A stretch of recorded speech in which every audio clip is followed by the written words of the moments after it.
ಇಂದೇ ಡೌನ್ಲೋಡ್ ಮಾಡಿ ಮತ್ತು ನಿಮ್ಮ ನೆಚ್ಚಿನ ಶೋಗಳನ್ನ ಆನಂದಿಸಿ. ಯಾಕೆ ಈ ಥರ ಫೋನ್ ಹಿಡ್ಕೊಂಡು ಓಡಾಡ್ತಾ ಇದ್ದೀರಾ? ಏನಾದರೂ ಸಮಸ್ಯೆನಾ?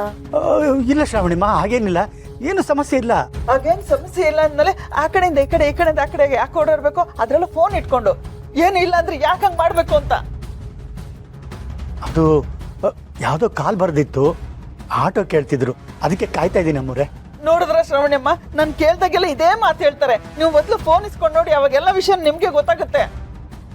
ವಿಶಾಲು, ಏನೇ ಇದಲ್ಲ?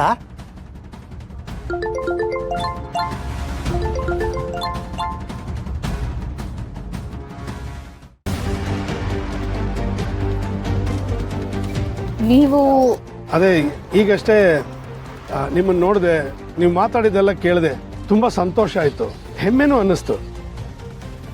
ನಿಮ್ಮ ಧೈರ್ಯ ಮೆಚ್ಚಬೇಕಾದ್ದೆ. ತಪ್ಪನ್ನ ತಪ್ಪು ಅಂತ ಹೇಳೋದಕ್ಕೆ ಧೈರ್ಯ ಬೇಕಾಗಿಲ್ಲ, ಆತ್ಮವಿಶ್ವಾಸ ಬೇಕು. ಜೊತೆಗೆ ನಾವು ಸರಿಯಾಗಿದ್ದೀವಿ ಅನ್ನೋ ನಂಬಿಕೆ ಇದ್ರೆ ಸಾಕು. ನೀವು ಹೇಳೋದು ಸರಿನೇ. ಈಗಿನ ಕಾಲದಲ್ಲಿ ಅಂಥ ಆತ್ಮವಿಶ್ವಾಸ ಇರೋರು ಅಪರೂಪ.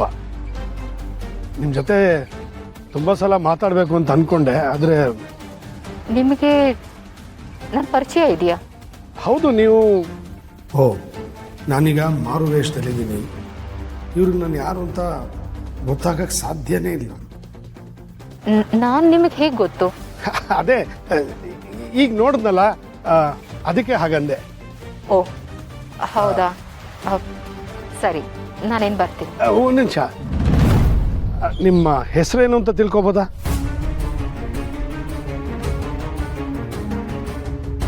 ನಾನು ಯಜಮಾನ್ರೆ.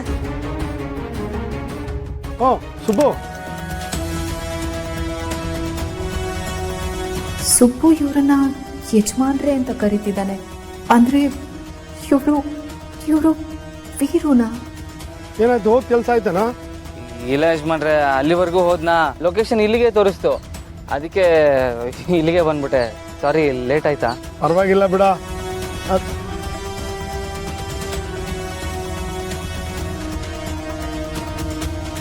ಅರೆ, ಎಲ್ಲೋದ್ರು ಇವರು? ಯಾರು ಯಜಮಾನ್ರೆ? ಅದೇ ಒಬ್ರ ಹತ್ರ ಮಾತಾಡ್ತಾ ನಿಂತಿದ್ದೆ, ಎಲ್ಲೋದ್ರೂ ಗೊತ್ತಾಗ್ಲಿಲ್ಲ. ಓ, ಜನಗಳ ಜೊತೆ ಮಾತಾಡ್ತಾ ಬೆರೀತಾ ಇದ್ರ ಯಜಮಾನ್ರೆ? ಹೌದು ಕಣ, ಕೆಲವು ವಿಷಯಗಳು ಗೊತ್ತಾಗ್ತಾ ಇದೆ, ಒಳ್ಳೆ ಅನುಭವ ಆಗ್ತಾ ಇದೆ.